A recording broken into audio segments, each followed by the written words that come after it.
Good morning. तो आज हम लोग IVF यानी कि इंट्रो इन विट्रो फर्टिलाइजेशन या फिर टेक्स्टिव बेबी के बारे में स्टडी करने वाले हैं। तो सबसे पहले हमें ये जानना ज़रूरी है कि ये प्रोसेस यानी कि ये मेथड क्यों अपनाई जाती है। तो देखिए, बेसिक्स ये मेथड जो है वो फीमेल में यानी कि विदाउट एनी जेंडर्स यानी कि किसी भी जेंडर के बिना ही ये डायरेक्ट क्या किया जाता है, फर्टिलाइजेशन किया जाता है टेक्स्ट ट्यूब के अंदर। ठीक है, वो टेक्स्ट ट्यूब के अंदर क्या होता है कि बेबी धीरे धीरे मतलब कि फर्टिलाइजेशन हो जाने के बाद वो फिर हमें यूट्राई के अंदर इंसर्ट किया जाता है यानी कि पहुंचाया जाता है ताकि बेबी प्रोड्यूस हो सके यानी कि बेबी का डेवलपमेंट हो सके। इसमें कोई मतलब जेंडर के यानी कि जेंडर का फिजिकल रिलेशन नहीं होता। ठीक है, तो सबसे पहले हम यहाँ पे कुछ डायग्राम है, तो पहले डायग्राम देख लेते हैं, उसके बाद बात करते हैं। तो फर्स्ट है यूरेटस। क्या है यूरेटस? यूरेटस क्या होता है? जो रिप्रोडक्शन जो पार्ट्स होता है फीमेल का, उसका कुछ पार्ट्स हैं।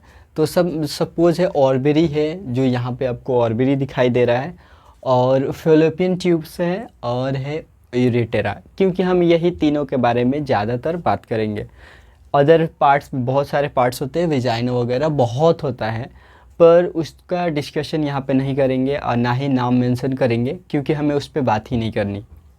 तो सबसे पहले देख लेते हैं इसमें थोड़ा बहुत, उसके बाद हम लोग डायरेक्ट यहाँ से पढ़ के एक चीज़ रीड करके समझेंगे। तो सबसे पहले यहाँ पे है यूरेटस। यूरेटस यानी कि प्यूरा। देखो इसमें क्या होता है कि यहाँ से हम लोग के क्या ले लेते हैं, ओवम ले लेते हैं। हम लोग जानते हैं कि मेल के अंदर स्पर्म और फीमेल के अंदर ओवम होता है, जो कि किसके लिए, फर्टिलाइजेशन यानी बेबी के लिए ज़रूरी होता है।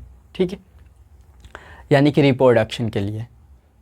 तो सबसे पहले यहाँ से क्या किया जाता है, यहाँ से टेक्स्ट ट्यूब के अंदर एक टेक्स्ट ट्यूब यानी कि बीकर लिया जाता है, टेक्स्ट ट्यूब, उसके अंदर उसको कलेक्ट किया जाता है यानी ओवम ले लिया जाता है और स्पर्म। तो इसमें दो डोनर्स की ज़रूरत पड़ती है, एक होता है मेल और दूसरा होता है फीमेल। तो यहाँ पे इस प्रोसेस को और आगे थोड़ा सा देख लेते हैं। तो यहाँ से स्टार्ट होता है, यहाँ पे फर्टिलाइजेशन प्रोसेस स्टार्ट हो गया मान लीजिए। तो यहाँ पे आएगा तो फर्टिलाइजेशन हमारा स्टार्टअप होना चालू होगा। तो इसके बाद जैसे होता है, तो यहाँ पर सेल डिवीज़न हम लोग पढ़े हैं। सेल डिवीज़न में होता है 1 से 2, 2 से 4, 4 से 8, 8 से 16, 16 से 32, ऐसे करके मतलब जो जितना होगा उसका डबल, उसके डबल, ऐसा करके सेल डिवीज़न होता है। ठीक है, सेल डिवीज़न होने के बाद इसको एक इंजेक्शन या फिर किसी ट्यूब के ज़रिए यूरेटस में भेजा जाता है। ठीक है, इसकी ज़रूरत क्यों पड़ती है? तो इसकी ज़रूरत इसलिए पड़ती है क्योंकि कभी कभी क्या होता है, फिलोपियन ट्यूब्स या ऑर्बेरा डैमेज हो जाता है फीमेल रिप्रोडक्टिव पार्ट्स के अंदर, जिसकी वजह से क्या होता है कि हमें ये मेथड अपनाना पड़ता है। ठीक है, अब आते हैं हम इसके एक एक टॉपिक्स पे बात करते हैं। तो सबसे पहला जो पार्ट्स है, पॉइंट है, इन अ विट्रो फर्टिलाइजेशन। किसकी बात कर रहे हैं? विट्रो फर्टिलाइजेशन का। It is a name. Fertilization is done by the fusion ovum from a female donor and sperm from a male donor outside the body under strict laboratory conditions. इसका कहने का पूरा मतलब ये है कि ये जो प्रोसेस के अंदर दो डोनर्स की ज़रूरत पड़ती है, एक होता है फीमेल्स, एक होता है मेल। डोनर उनको बोला जाता है जो क्या करे, अपना जो ये है रिप्रोडक्टिव जो सेल है यानी कि स्पर्म या ओवम को जो डोनेट करते हैं उसे डोनर बोलते हैं। तो इसमें दो डोनर की आवश्यकता पड़ती है। हाँ, ये है, उनके बीच कोई फिजिकल रिलेशन नहीं होगा, बस डोनर है वो अपना ओवम डोनेट कर दे और वो अपना स्पर्म डोनेट कर दे।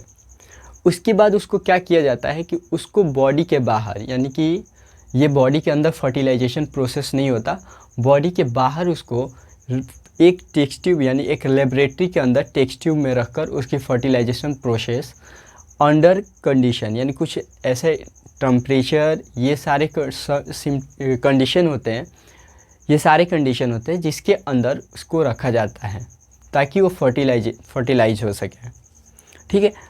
उसके बाद ये प्रोसेस हमारा एक स्टेप वहाँ का कंप्लीट होता है। और देख लेते हैं इसके किस नाम से जानते हैं। तो this result is a zygote. Zygote या the famously is known as a test tube. इसको, इस रिजल्ट यानी जाइगोट को किसके नाम से जानते हैं? बेबी ट्यूब यानी कि बेबी टेक्स्ट ट्यूब के नाम से जानते हैं। ठीक है, या फिर टेक्स्ट ट्यूब बेबी के नाम से। ठीक है, इसके आगे देख लेते हैं point number 3। After embody cultry and embody transfer into the ureter of the mother।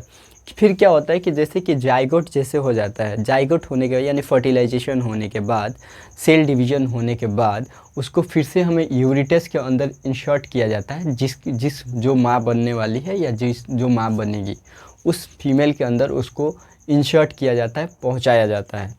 जो यहाँ पे, जैसे कि यहाँ पे इंजेक्शन है, यहाँ पे इस बेबी को पहुँचाया जाता है। ठीक है, इसके आगे है this method is commonly perform in the case of women with the damage the clothes were the Fallopian tubes.